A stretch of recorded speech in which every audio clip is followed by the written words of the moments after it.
저는 어려서부터 신앙생활을 했습니다. 교회를 잘 다녔죠. 기도응답 받았다는 분들이 간증하는 것들도 들었거든요. 근데 나한테는 왜 저런 응답이 잘 안 일어나지? 이런 생각을 할 때가 많았어요. 또 기도가 실제로 응답되는 것인가 하는 것도 내게 실제로 잘 그려지지 않더라고요. 여러분은 어떤 기도하고 있고 어떻게 응답받고 있는지 모르겠어요. 또 어떤 분이 이런 거 기도했는데 이런 응답 왔다 그러고, 저런 기도했는데 저런 응답 왔다 그러고 그러더라고요. 그 과연 응답인가? 또 그렇게 응답 왔다고 그랬던 분 가운데 또 신앙생활이 제대로 안 되는, 지속이 안 되는 분도 많이 봤단 말이에요. 하나님께서 우리에게 정말 주시길 원하시는 응답은 그런 응답이 아니죠. 어떤 응답입니까?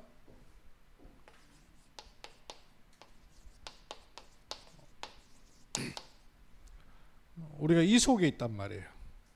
이 속에 있고 이 축복을 실제화시키길 원하시죠. 그래서 이것이 내 삶에 자꾸 보이는 은혜를 하나님은 약속하셨고 실제로 주십니다. 이 축복을 가지는, 이 축복을 누리는 한 사람, 그 한 사람이면 되는데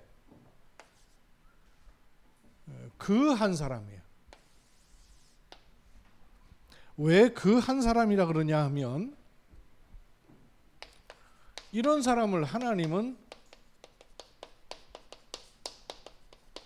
약속하신 대로 주시는 거거든요. 그래서 그 한 사람이라 그래요. 또 하나님의 약속하심이 임하는 시간표가 있단 말이에요. 하나님의 시간표가 있어요.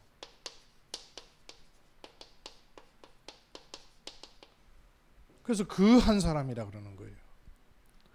또 이렇게 하나님께서 그 한 사람으로 부르시는 것이거든요.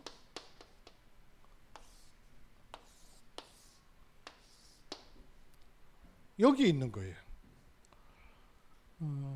내가 어느 날 예수를 믿게 되는 것이 아니라 요 속에 있는 것이죠. 그래서 진짜 하나님께서 원하시는 사람은 영원 응답의 시작이 되게 돼 있어요.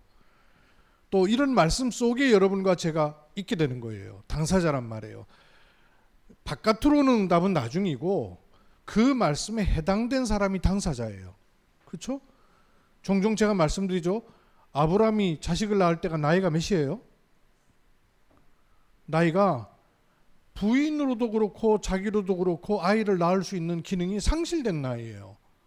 근데 하나님의 약속은 뭐냐 하면 네가 그 사람이라 그 말이에요. 왜냐하면 이 속에 있기 때문에 그렇단 말이에요. 창세기 12장 1절에서 3절, 아브라함은 그 한 사람이에요. 하나님의 약속 속에 있고 하나님의 부르심 속에 있는 시간표가 임했단 말이에요. 그래서 본토 친척 아비 집을 떠나라 하시는 거예요. 못 알아들었어요. 내가 누군데 거기 가겠습니까? 출애굽기 3장 18절에 하나님의 약속과 부르심과 그 시간표가 있는데 여기에 모세가 자기 눈으로 볼 때는 아니란 말이에요. 나는 이 사람 아니에요 그러는 거예요. 그런데 하나님은 너라는 거예요. 뭐라고까지 말씀하시냐면 이사야서 43장 1절에 보면 야곱아 내가 너를 어떻게 불렀다고요? 마치 핀셋으로 뽑아내서 부르신 것처럼 그 한 사람이다 그 말이에요. 근데 그 정도가 어느 정도냐면 예레미야서 1장 15절에는 그냥 5절이죠. 5절에는 뭐라 그랬냐면 내가 모태에 너를 짓기 전에 내가 너를 알았고 그러는 거예요. 하나님은 하나님의 사람을 부르실 때 바로 그 사람으로 부르시는 거예요. 왜 그러냐? 약속이 있는 사람이다 그 말이에요. 부르심 속에 있는 사람이다 그 말이에요. 그리고 지금 시간표가 됐다 그 말이에요. 그래서 요 속에 있는 사람들을 하나님 부르시는 스케줄, 또 일, 내용, 그걸 오늘 좀 정리하려고 합니다. 세 가지 부분을 말씀을 짧게 오늘 많이 더우니까 드리도록 하겠습니다. 성경 구절을 조금 세 군데를 찾아볼 건데요. PPT를 좀 차례차례 떼어주세요. 사도행전 17장에서 볼 거고 18장에서 볼 거예요. 그리고 사도행전 19장에서 봐야 되겠습니다. 여기는 5절까지만 봐도 되고요. 우선 사도행전 17장이에요. 여기 아시기도 하죠? 일단 17장 그러면 지역이 어디예요? 읽어봐야 합니까? 17장, 18장, 19장은 우리가 자주 얘기하는 곳인데 17장은 어디예요? 데살로니가라는 곳이에요. 의미와 이유가 있단 말씀이에요. 18장은 어디예요? 고린도 들어왔죠? 사도행전 19장에는 에베소에서 시작하죠. 바울이 1차, 2차, 3차 전도여행 하는데 특히 중요한 도시가 여기예요. 데살로니가와 고린도와 에베소예요. 근데 그 지역을 들어갈 때마다 똑같은 특징이 있어요. 데살로니가에 들어갔을 때 어디로 들어갑니까? 유대인의 회당이 있는지라 회당으로 들어가요. 고린도 들어갔을 때는요, 브리스가 부부를 만나가지고 역시 회당으로 들어가요. 에베소에는요, 에베소 역시 회당에서 똑같습니다. 바울이 회당으로 왜 들어갔을까요? 지금 우리처럼 예배를 드리는 곳이기도 해요. 동시에 복음 없는 종교인들, 그래서 그 지역에 굉장히 중요한 문이 될 사람들이 있는 곳이에요. 그리고 특징들이 있어요. 요 데살로니가는 그 지역의 특징이 어떤 곳이냐 하면 이스라엘이 로마에 속국되고 나서 많은 도시가 점령됐죠. 근데 점령되었는데도 불구하고 이스라엘의 정체성을 상당히 많이 지키고 있는 곳이 데살로니가예요. 그러면서 특징이 로마로 향하는 고속도로가 뚫려 있는 곳이에요. 아무데나 고속도로 뚫려 있겠어요? 중요한 도시다가 말이죠. 발전돼 있다가 말이죠. 로마의 지배 속에 있으나 로마가 특별 관리하는 곳이다. 그 말이에요. 고린도는요. 고린도 역시 무역이 굉장히 발달하고 상업이 번성한 도시예요. 동시에 굉장히 타락한 동네예요.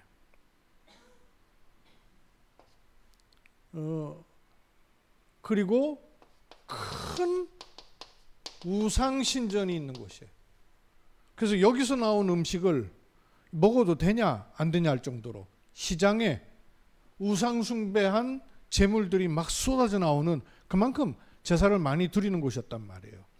그 우상숭배하는 재물이 많은 것도 이것과도 또 관계가 있단 말씀이에요. 이런 도시. 에베소는요, 도시마다 우상이 다 있었지만 특히 아데미라고 하는 큰 여신상이 있는 그런 도시였어요. 여러분 경주 어느 정도 아시고 기도하고 계셔요? 경주 살면서 경주 잘 모를 수 있거든요. 경주 이렇게 공중 촬영해 놓은 거 보셨죠? 무덤이 무덤. 여러분 무덤 도시에 지금 집 짓고 살고 있잖아요. 무덤 한가운데 살고 있어요. 경주 시내 한가운데는 큰 무덤군이에요. 하나가 있는 게 아니고. 이 무덤 개수가 얼마나 되는지 혹시 아세요? 이렇게 봉분 큰 것만 66개. 하도 오래돼가지고 묻혀가지고 숲을 속에 있는 거, 땅 속에 있는 거 합치면 200개가 넘어요. 그럼 200개면 공동묘지도 큰 거죠. 적은 공동묘지예요? 공동묘지에 멀쩡히 집 짓고 살고 있는 도시가 경주입니다. 영적으로 엄청나게 무기력하겠죠. 생활은요. 제가 조사를 해보니까 경주의 업종 가운데 제일 많은 업종이 뭐냐 하면요, 대표적으로 많은 업종이 미용실이에요. 미용실 왜 이렇게 많은지 모르겠어요. 애지간한 도시보다 퍼센티지가 더 높아요.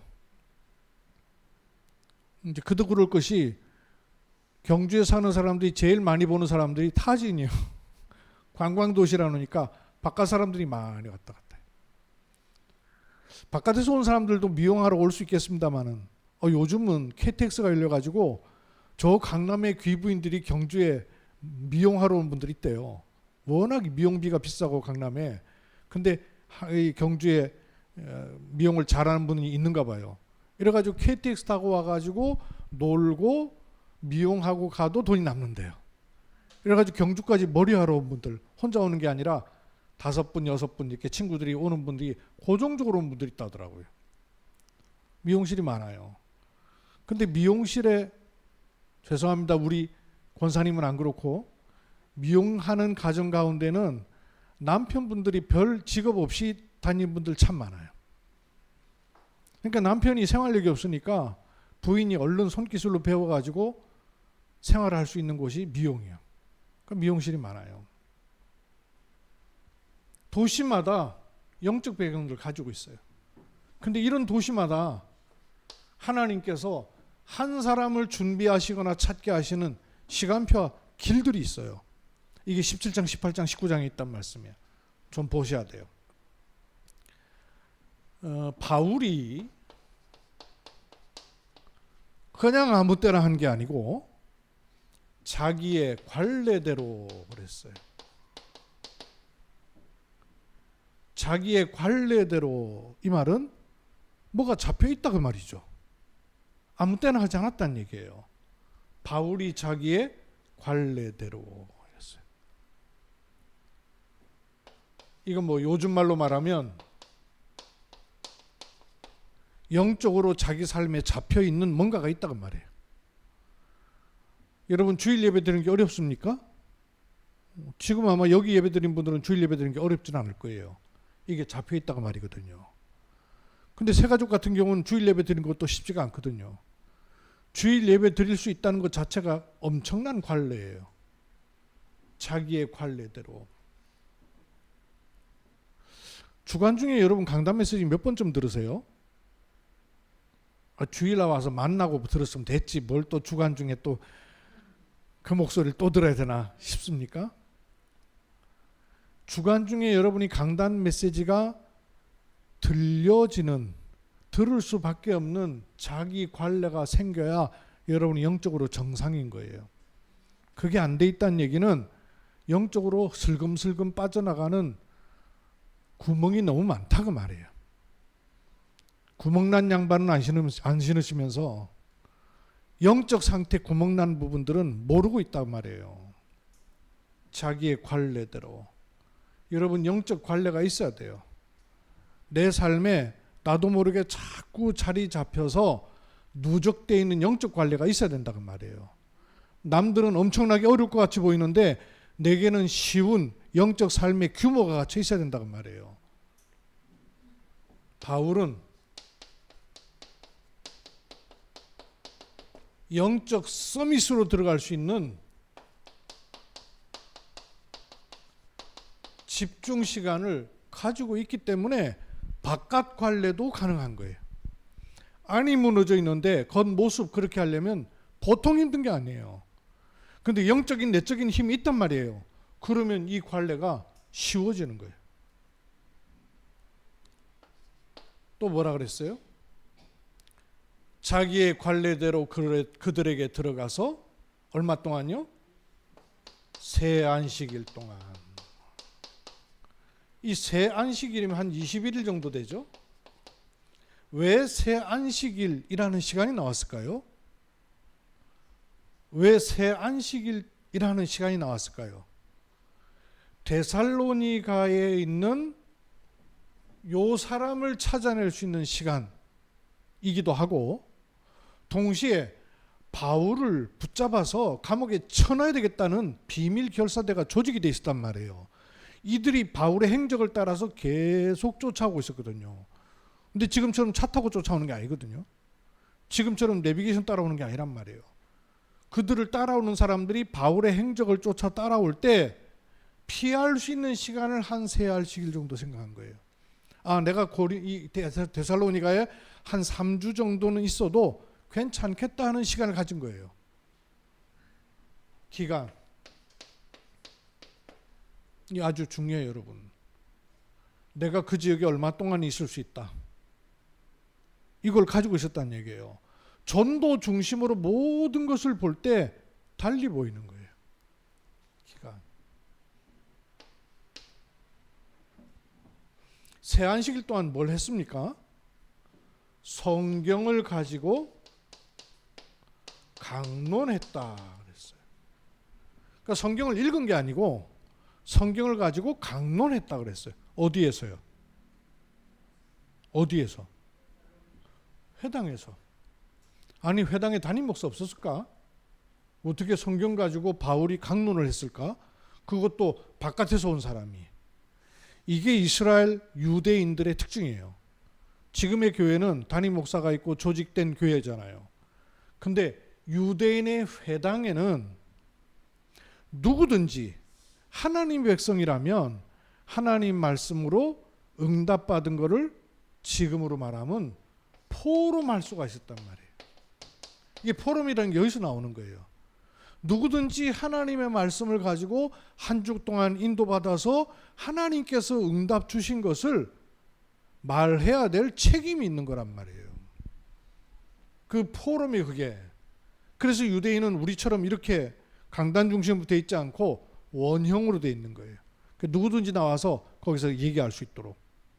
그런데 성경을 가지고 강론을 하는데 뭐라 그러냐면 뒷절 보십시다. 3절. 뜻을 풀어. 이게 중요해요.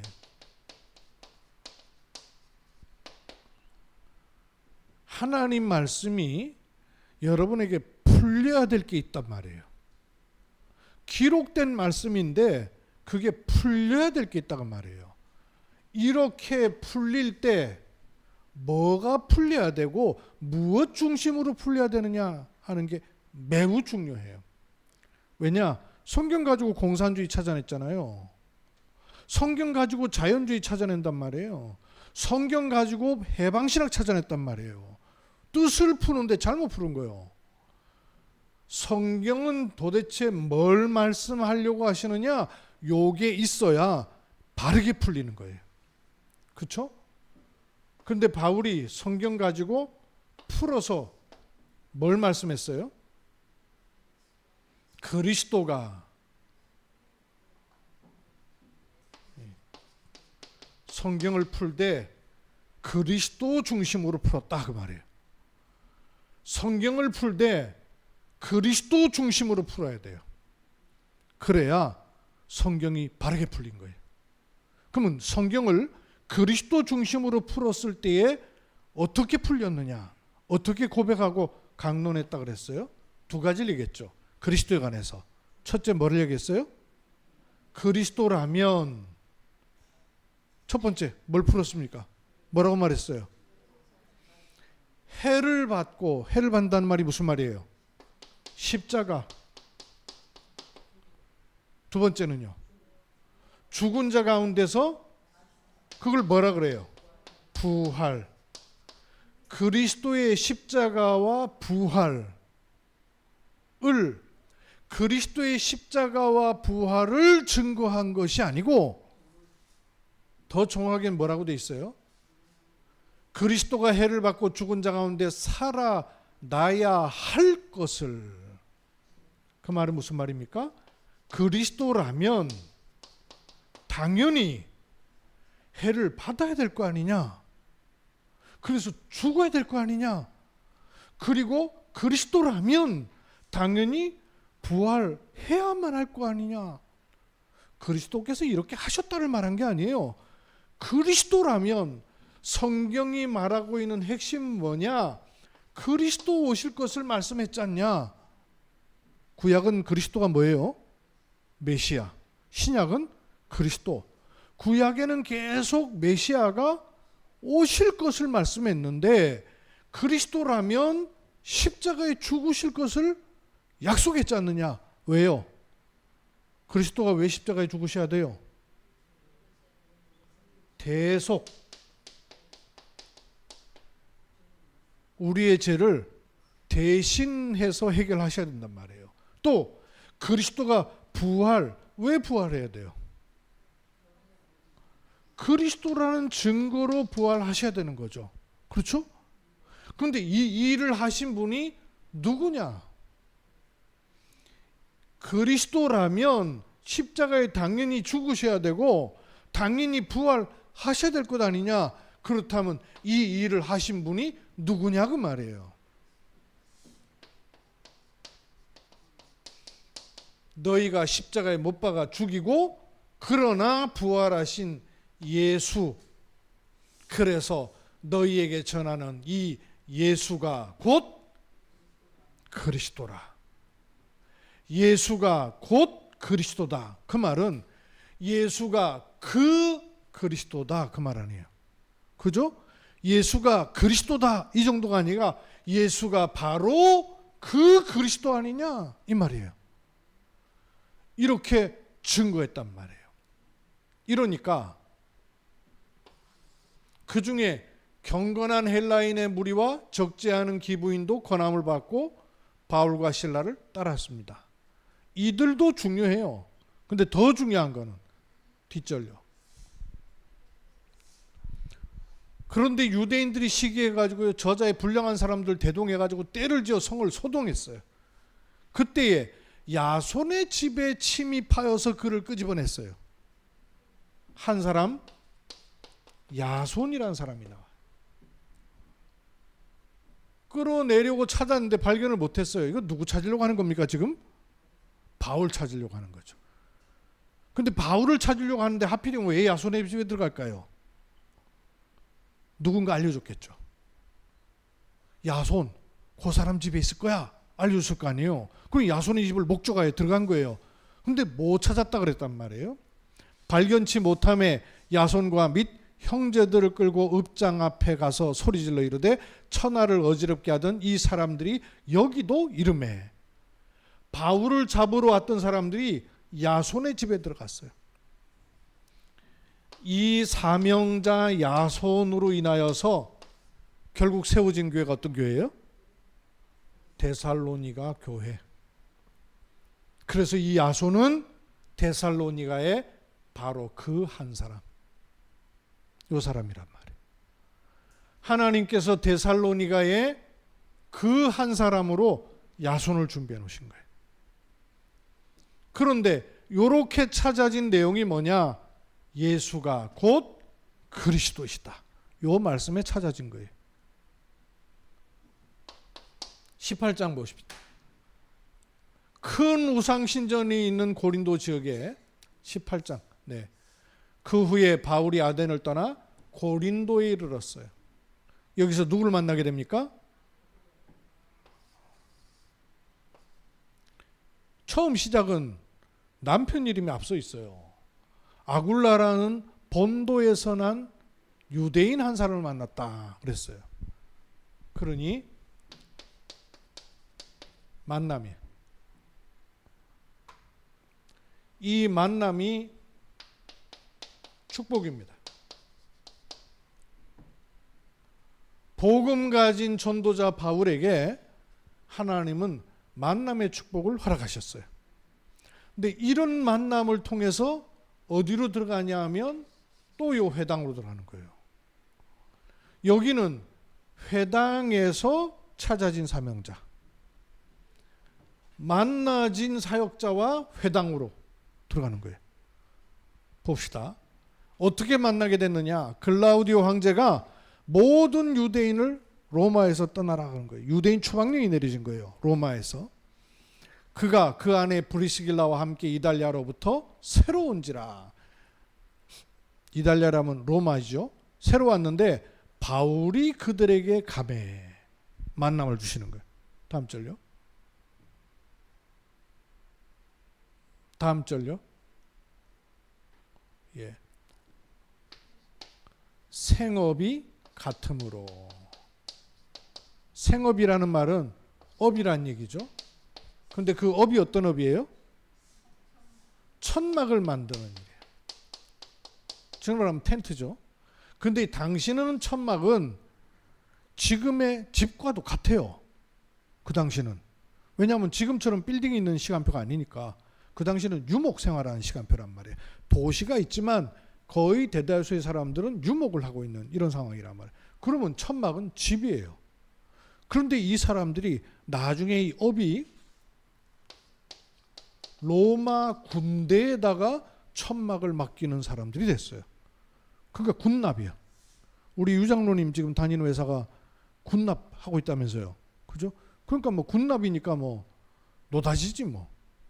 나중에 이런 축복을 얻게 돼요. 바울을 만났을 때는 그렇잖아요. 생업이 같은지라. 그 말은 바울도 업을 가지고 있었다는 말이 되죠. 바울의 업이 뭐였다는 얘기예요, 그러면? 바울도 천막을 깁는 그런 일을 하고 있었던 거죠. 브리스가 부부가 이때는 어느 정도의 업이었는지 모르지만 업이 같은 거예요. 업이 같다는 얘기는 만남이 잦다는 얘기예요. 그렇죠? 만남이 잦고 되어지는 가운데 바울에게는 만남보다 중요한 게 뭐냐? 축복이 뭐냐? 복음 때문에 준비한 그 한 사람을 찾고 있단 말이에요. 여기 돌코도고 들어오는 거예요. 이 브리스가 부부는 직접 마가다라방에서 로마로부터 나그네로 오순절 성령의 충만을 받았던 사람이거나 아니면 그와 긴밀한 관계가 있는 사람일 거란 말이에요. 그러니 오순절 마가다라방의 일을 바울에게 그대로 말해줄 수 있는 적합한 인물이 브리스가 부부예요.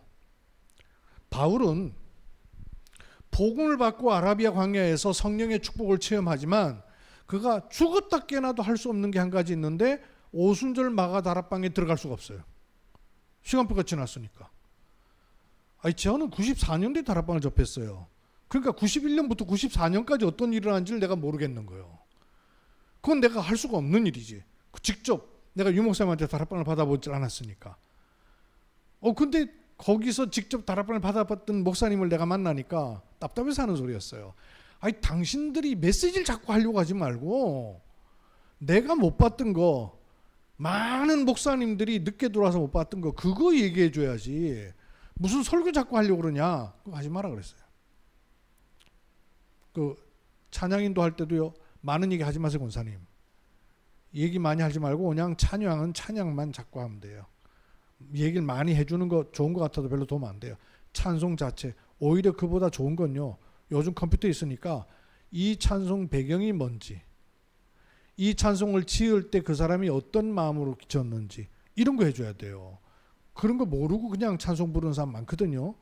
근데 그런 거 알면 찬송이요 훨씬 은혜가 돼요. 그러니까 그런 걸 이렇게 찾고 그 뭐 인터넷이나 요즘은 되니까 그 외에 다른 얘기는 할 필요 없어요. 메시지 하지 말라 그랬어요, 내가. 목사님들 역할은 메신저 역할이 아니고 보았던 걸 얘기해 주는 역할이다. 그거 해줘야지. 메신저는 있단 말이에요. 근데 모르고 있는 거 있단 말이에요. 그거 내가 뒤지면서 보니까 눈이 떠 있는 게 있죠. 코로나 기간에 그거 했단 말이에요. 바울에게 그랬을 거란 말이에요. 바울이 아라비아에서 하나님의 은혜를 체험한 건 있지만 오순절 마가다락방을 보지는 못했단 말이에요. 근데 그걸 누군가는 얘기를 해 줬을 거란 말이에요. 분명히. 이들과 같이 어디로 들어갔어요? 회당으로 들어가는데 중요한 얘기가 또 하나 나와요. 안식일마다 그랬어요. 관례대로 영적인 힘이 있음과 동시에 안식일마다 바울이 노리는 바가 있어서 회당에 들어가서 뭔 목적을 달성하려고 들어갔겠어요? 예배를 알고 있었다고 말해요. 기도의 축복과 비밀을 가지고 있었다고 말이에요. 요거 중요해요. 이게 없는 사람이 주일 교회 가는 거하고 이거 있는 사람이 주일 예배 드린 거하고 완전 다르죠. 그 한 사람은 어떤 사람이냐? 예배와 기도를 아는 사람. 이 사람 속에 만남의 축복이 일어나는 거예요. 안식일마다 회당에서 강론하면서 유대인과 헬라인을 권면했다 그랬어요. 그런데 실라와 디모데가 마게도냐로부터 내려오매 바울이 이것도 중요하죠. 뭐라 그랬어요? 하나님의 말씀에 붙잡혀. 이게 전도예요. 전도는 내가 교회 다니고 오고 예수 믿게 하고 구원의 길을 말하는 게 아니고 하나님의 말씀에 붙잡히는 거예요. 왜? 그 하나님 말씀이 필요한 사람에게 하나님 말씀이 붙잡힌 사람에 의해서 하나님 말씀이 전달돼 버린단 말이에요. 예배와 기도에 하나님 말씀에 붙잡혀서 뭐라고 전했어요? 하나님 말씀에 붙잡혀서 전한 내용이 뭐예요? 예수는 그리스도라 밝히 증거하니.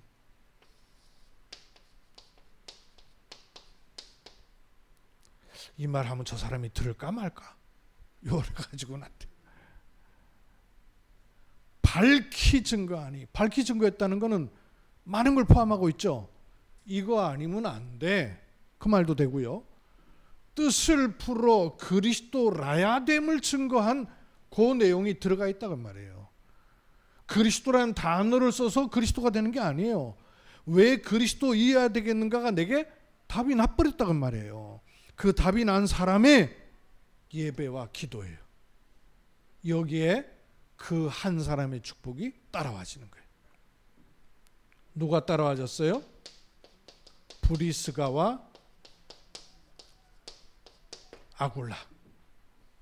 요 사람들이 따라오게 된 거예요. 처음에는 아굴라가 이름이 앞서왔는데 뒤에는 브리스가가 이름이 앞서왔단 말이에요. 집에서도 그랬을까요? 집에서도 브리스가 이름이 앞섰을려나? 브리스가도 사명자지만 아굴라가 진짜 사명자다 이런 마음도 들어요. 왜냐하면 이 사람들이 하는 업이 뭐라고요? 천막 만든 업이에요. 근데 바울을 따라서 계속 움직일 수 있다는 것은 그 뒷받침 누가 하라고? 브리스가가 계속 바울을 따라서 그 전도운동에 쓰임받을 수 있게 했다는 얘기는 아굴라가 도통 못 깨달아 가지고는 불가능한 일이에요. 그 아굴라도 눈을 열었던 거예요. 그런데 본격적으로 따라 붙이도록 브리스가를요 밀었던 거죠. 영적 팀이에요. 그 한 사람에게 그 한 팀의 축복을 주신 거죠. 19장 봅시다. 아볼로가 18장 뒷변에 보면 아볼로라는 목회자를 만나게 되죠. 브리스가 부부가. 예수는 그리스도라는 이 메시지를 가지고 갔던 브리스가 아굴라를 통해서 아볼로라는 분이 찾아졌단 말이에요. 그런데 이 아볼로가 고린도에 있을 때, 이 말은 아직 여기 있을 때요. 아볼로는 바울이 윗지방으로 다녀서 에베소에 둘렀어요. 그랬더니 여기에 제자들이 나와요. 이때 바울이 제자들에게 중요한 질문을 던졌습니다. 이 전도 메시지예요. 뭘 던졌어요? 뭐라고 물었어요? 성령을 받았느냐? 뜬금없이 만나지 않은 사람 막 바로 야, 너 성령 받았어? 이랬겠어요? 질문했어요. 네가 믿기는 믿는데 성령 받았냐? 이렇게 물었다는 이 얘기는 뭐가 있단 얘기예요? 없는 게 보였다 그 말이잖아요. 요걸 물었을 때는 없는 게 보였단 얘기예요. 없는 게 보인 그걸 탁 찍은 거예요. 성령을 받았냐 이러니까 뭐라고 답을 합니까? 이 사람들이 받는 게 뭐야? 계신 것도 모르는데 정확하게 짚은 거죠. 받는 게 뭐야? 계신 것도 몰라. 잘 짚은 거죠. 그러니 바울이 뭐라고 말합니까? 뒷절요. 바울이 이르되 그럼 도대체 너희는 무슨 세례 받았는데? 그런 거예요. 그때 뭐라고 말합니까? 요한의 세례를 받았다 그랬어요. 근데 이 요한의 세례는 어떤 세례예요? 성경에 보고 얘기 좀 해주셔요. 그렇지. 회개의 세례라 그랬단 말이에요. 그러면 무슨 세례를 못 받았다는 얘기예요? 모른다는 얘기예요. 요한의 세례만 알아요. 그럼 무슨 세례를 모르고 있다는 얘기죠? 오순절 마가 다락방에서 일어났던 그 세례를 모른다는 얘기죠. 일명하여 그 세례를 뭐라 그래요? 성령 세례라 하는 거죠. 요한의 세례는 죄를 회개하는 세례라면, 물 부려서 죄를 회개하는 세례라면, 오순절 마가 다락방에서는 비둘기처럼 임하는 성령이 충만하게 임하는 이 세례를 모르고 있었다는 얘기죠. 그러니까 요걸 모르고 있는 사람들에게 그러면 너희들 오순절 성령 받아야 될 거 아니야 라고 얘기를 한 게 아니에요. 이걸 모르고 있는 사람들에게 메시지는 뭐라고 나갑니까? 뒤에 보세요. 아니요 잠깐만 한 절 당겨보세요. 요한이 도대체 뭐라고 말했느냐? 내 뒤에 오시는 이를 믿으라 하였으니 이는 곧 예수라. 요한이 말한 세례는 받았으면서 요한이 말한 예수 그는 왜 모르고 있냐 그 말이죠. 그러면서 그 뒷절요. 그들이 듣고 어떻게 세례를 받느냐 하면 주 예수, 원문에는요 그리스도의 이름으로 이렇게 돼 있어요. 이 그리스도 빼버렸더라고. 신기하지. 제가 해외 사역을 가다가 해외에서 인도네시아, 러시아 이런 데서 번역해 놓은 거 보면 그리스도 빠져나간 성경이 엄청 많아요.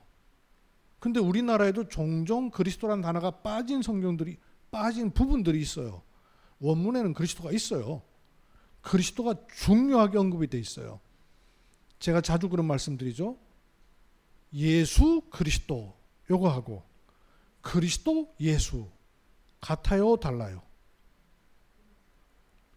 예수 그리스도 이거 하고 그리스도 예수 같아요, 달라요?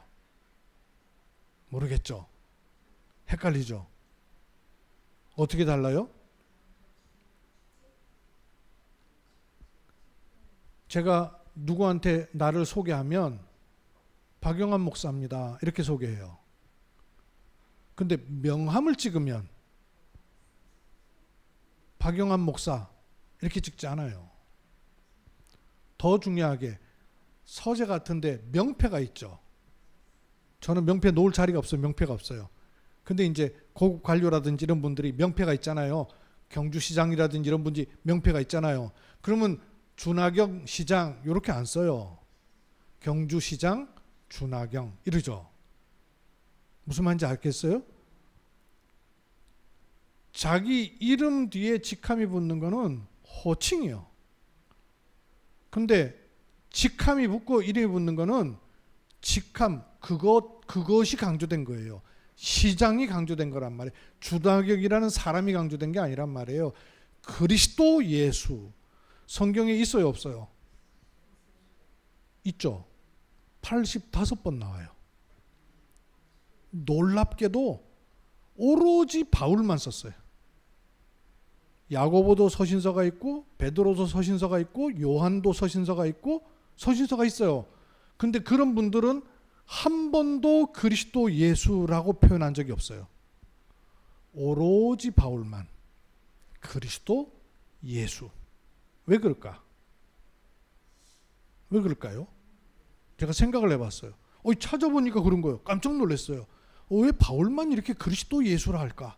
85번을 그리스도 예수라고 표현한 사람이 오로지 바울밖에 없다니까요. 아무도 그리스도 예수란 단어를 쓴 적이 없어요. 왜 그렇게 썼을까요? 알았다고 말이에요. 이유를 알고 의미를 알고 의식했다고 말이에요. 의식하지 않고는 그렇게 뒤바꿀 수 없어요. 미국의 어떤 사람이 나 예수님 너무 사랑해. 너무 사랑해서 내 이름 예수님으로 바꿀래. 이래가지고 법원에다가 내 이름 바꿔줘. 지저스 이렇게 바꿔달라 그랬어요. 그랬더니 법원에서 오케이 했어요. 그래서 그 사람 이름이 예수요. 거기에 만족하지 않고 이 사람이요. 그 정도 갖고 안 되겠다. 내 이름 예수 그리스도라고 바꿔줘. 크라이스트 지저스 이렇게 바꿔 올렸어요. 법원에서요. 안 돼. 그건 노. 왜? 그리스도는 직분인데 네가 그 직분 아니잖아. 그 말이에요. 와, 그 법원이 정확하게 안 거예요. 그래서 예수라고 이름을 쓰는 거는 허락을 했는데 크라이스트 지저스 이렇게는 쓰지 마. 이렇게 한 거예요. 정확하게 한 거예요. 그리스도 예수. 바울이 왜 이렇게 했을까요? 바울은 유대인에게 복음을 전하는 사람이 아니에요. 유대인에게 복음을 전하려면 니들이 그렇게 십자가에 못 박은 죽인 예수가 곧 그리스도야. 예수를 자꾸 얘기해야 돼요. 그죠? 예수가 그리스도임을 얘기해야 돼요. 이방인은 예수가 그리스도야 이러면 알아들을까 못 알아들을까? 못 알아듣지. 이방인들은 그리스도, 유대인들은 그리스도를 기다리고 있단 말이에요. 그렇게 당신들이고 기다리고 있는 그 그리스도, 다른 분이 그리스도 아니야. 예수가 바로 그리스도야. 알아듣는 거예요. 번쩍 뜨는 거예요. 근데 유대인들 알아듣지만 이방인들은 못 알아들어요. 그러니까 이방인들한테는 풀어줘야 돼. 뭘 풀어줘요? 그리스도의 비밀을 풀어줘야 되는 거예요. 그래서 그리스도의 비밀을 풍성하게 말해주는 거예요. 그러니까 그리스도 예수. 자꾸 강조가 될 수밖에 없었던 거예요. 주 예수 그리스도를 이름으로 세례를 받으니 바울이 그들에게 안수하매. 안수가 뭐죠? 여러분 임직 받을 때 안수 받으셨잖아요. 임직식 하기 때문에 안수 받았어요. 안수가 뭐예요? 기름 부음. 누구에게 기름 부었어요? 그리스도 기름 부음. 기름 부음 받은 자. 그게 그리스도란 뜻이잖아요. 기름 부음 받은 자. 그 말은 너에게 그리스도가 임했어. 이게 안수예요. 두 가지 의미를 가지고 있어요. 안수한다는 말은 그의 죄를 전가시키고 그리스도께로 옮깁니다. 그 말이에요. 마치 예수님께서 어린 양의 제사장이 되셔서 어린 양의 머리에 손을 얹는 것처럼 구약은 그렇게 했잖아요. 죄를 대신 보낸 짐승 머리에 제사장이 안수해요. 안수함으로 우리의 죄를 이 짐승에게로 다 옮깁니다. 이 뜻이에요. 그리고 그 짐승을 하나님이 불을 보내서 받으시면 그 죄를 가져가시는 거란 말이에요. 그래서 죄를 용서받았던 게 구약이에요. 그것처럼 예수님이 오셔서 어린 양 위에 우리의 어린 양인 예수 그리스도에게 손을 얹어서 세례 요한이 안수하잖아요. 그 처음에 못 알아듣고 세례 요한이 아니 주님이 저에게 안수해야지 내가 어떻게 예수님에게 손을 얹고 안수합니까? 그러니까 요대로 해라. 요대로 해서 너와 내가 하나님의 의를 이루자. 그 말은 시대 제사장인 세례 요한이 우리 인류의 죄를 어린 양이신 예수 그리스도에게로 옮깁니다. 요거예요.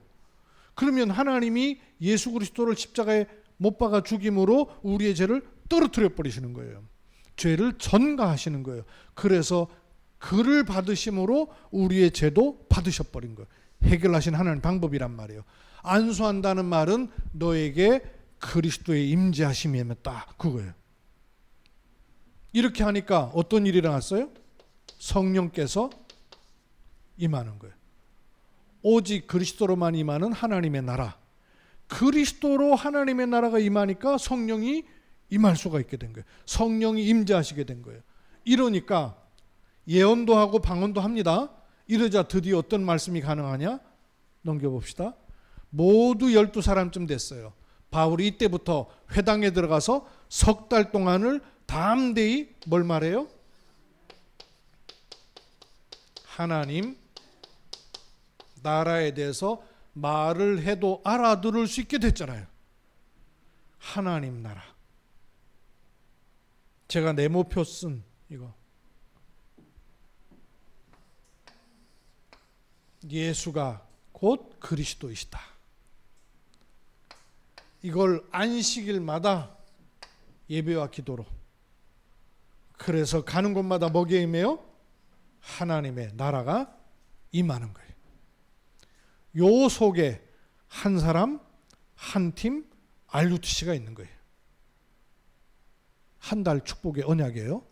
여러분 이 말씀 딱 가지신 그 한 사람의 은혜를 누리시길 바랍니다. 내용은 뭐예요? 예수가 그리스도이시다. 이걸 어떻게 누리면 된다고요?